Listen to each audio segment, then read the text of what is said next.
গ্রন্থে বলা হল জয় শ্রী হরির জয়, জয় শ্রী হরির জয়।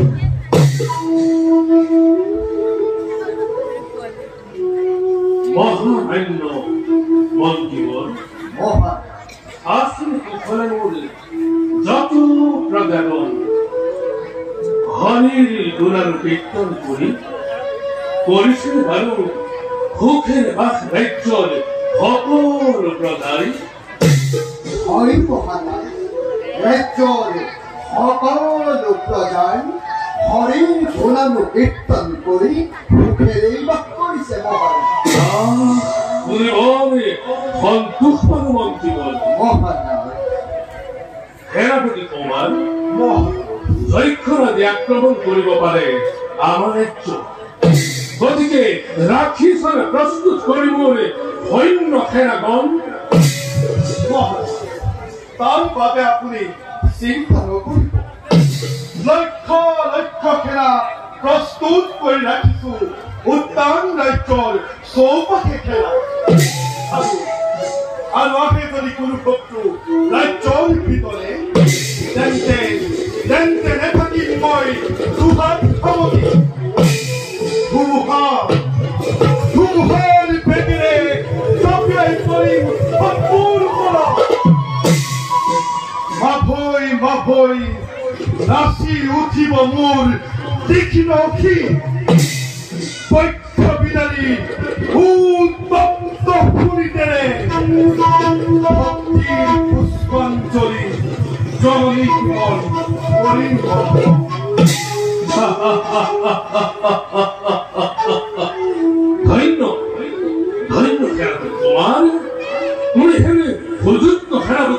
রাজ্যত নাই নাই আর মোর চিন্তার কারণ ভগবন্তী বল মহারাজ আজ নয় সময় মানুষে ভঙ্গ করা হোক বলুন মহারাজ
Hare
চকুৰে চাই আহো কিৰকম বিকৃ স্নেহৰ পৰা বঞ্চিত কৰে কিয় প্ৰভু কিয় এই সকলো প্ৰশ্নৰে উত্তৰ তুমিয়েই মোক দিব লাগিব কিয়নো মোৰ মাতৃৰ এই প্ৰশ্নৰ উত্তৰ দিয়া সদায়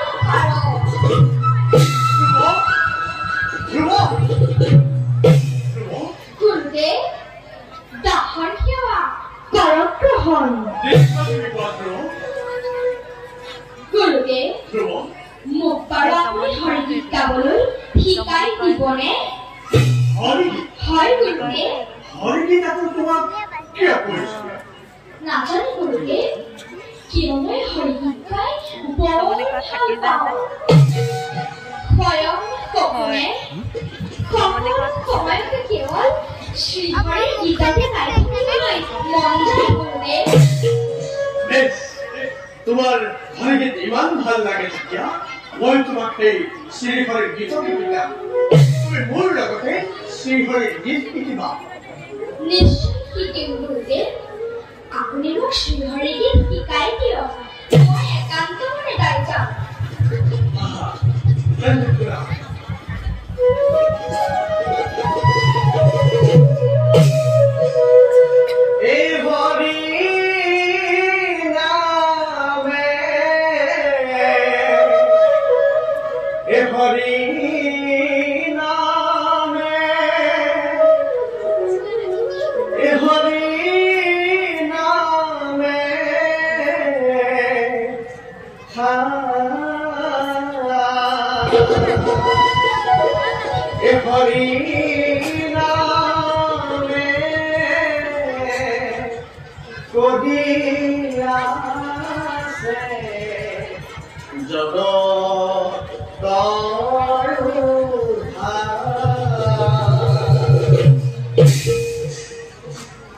বৰ ভাল লাগিছে গুৰুদেৱ আপুনি শিকা গীতবিলাক মই প্ৰতিদিনে আহৰণ কৰি যাম গুৰুদেৱ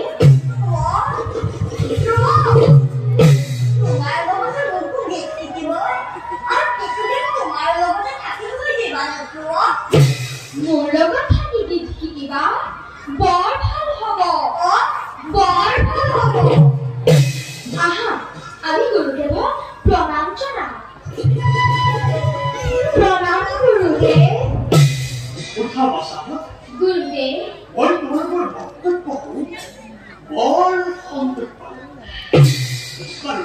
গুৰুদেৱ তোমাৰ নাম আৰু তুমি ক'ত বাস কৰা গুৰুদেৱ মোক সকলোৱে দয়াল বুলি মাতে এই সংসাৰত মোৰ স্থায়ী বাসস্থান নাই যি দেশৰ বালকসকলে একান্ত মনে চিৰিখন চৰণত মতি স্থিৰ ৰাখে সেই দেশতে মই কিছুদিন বাস কৰোঁ তোমাৰ মুখত হৰিগীত শুনি মই লৰি ৰাখিছোঁ তোমাৰ লগতে কিছুদিন বাস কৰিবলৈ তোমাৰ উদ্দেশ্য অতি প্ৰশংসনীয় দয়াল আজি তোমাক লগ পাই মই বৰ আনন্দ পাইছো তুমি বাৰু মোৰ লগত সদায় থাকিবানে দয়াল নিশ্চয় নিশ্চয় থাকিম দয়াল আমি গুৰুদেৱৰ ওচৰত গীত শিকোৱা আহা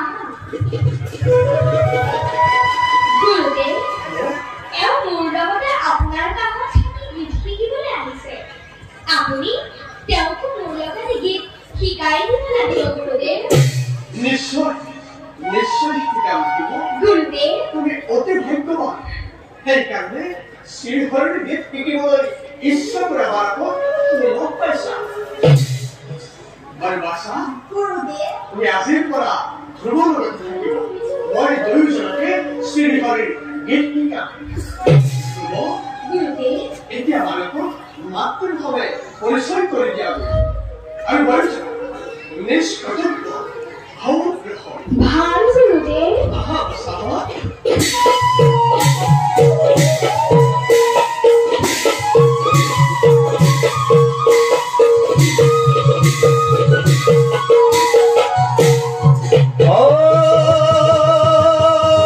হৰি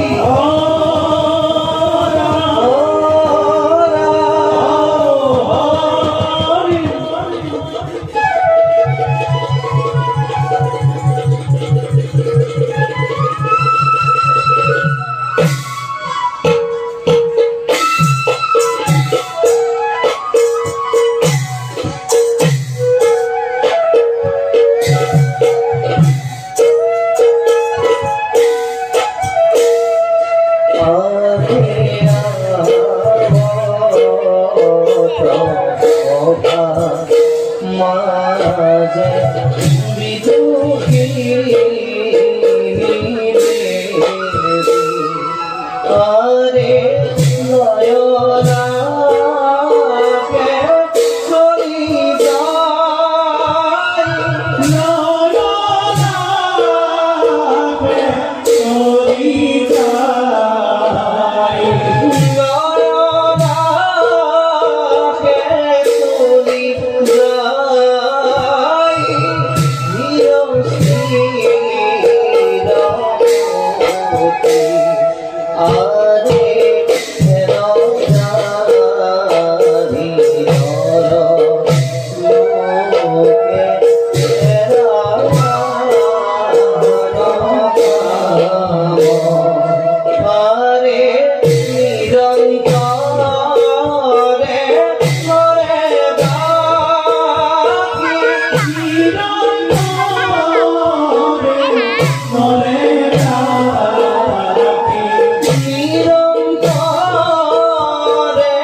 হত্যা কৰি মোৰ পত্নীৰ আশ্চৰ্য ধ্বংস কৰে।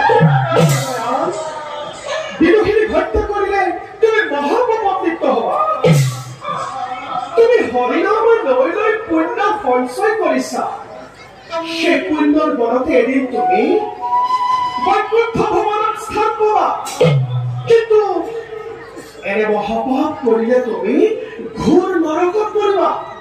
কিন্তু আমি তোমাকে নৰকাৰী হ'বলৈ নিদিব। মোৰ কথা ৰাখি এইভাবে বিদুষীক তুমি ক্ষমা কৰিবা। আপোনাৰ বাক্য এইবাৰলৈ মই বিদুষীক ক্ষমা কৰিলো। কিন্তু ভৱিষ্যতে যদি এনে কাম কৰে মই কেতিয়াও ক্ষমা নকৰিম।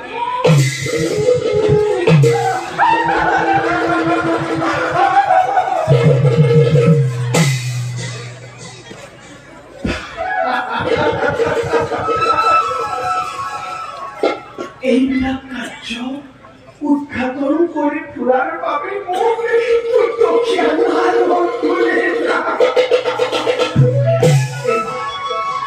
এইবাৰ মই বিদুষীক দীনদয়ালৰ ওপৰত প্ৰতিশোধ ল'বৰ বাবে প্ৰস্তুত কৰোগৈ।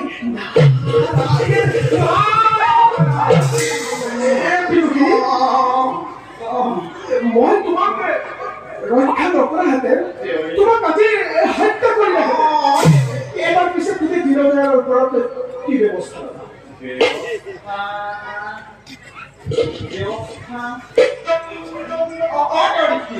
মই এবাৰ ভক্ত দীনদয়ালৰ ওপৰত উচিত ব্যৱস্থা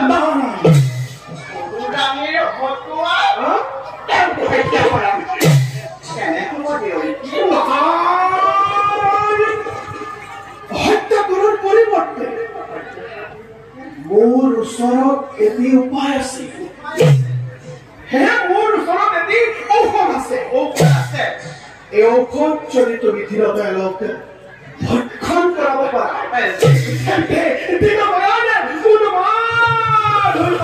আৰু তেতিয়া তুমি দীনদয়ালক এই খেলৰ পুত্ৰ ধাৰি কৰি নচুৱাই থাকিব পাৰিবা।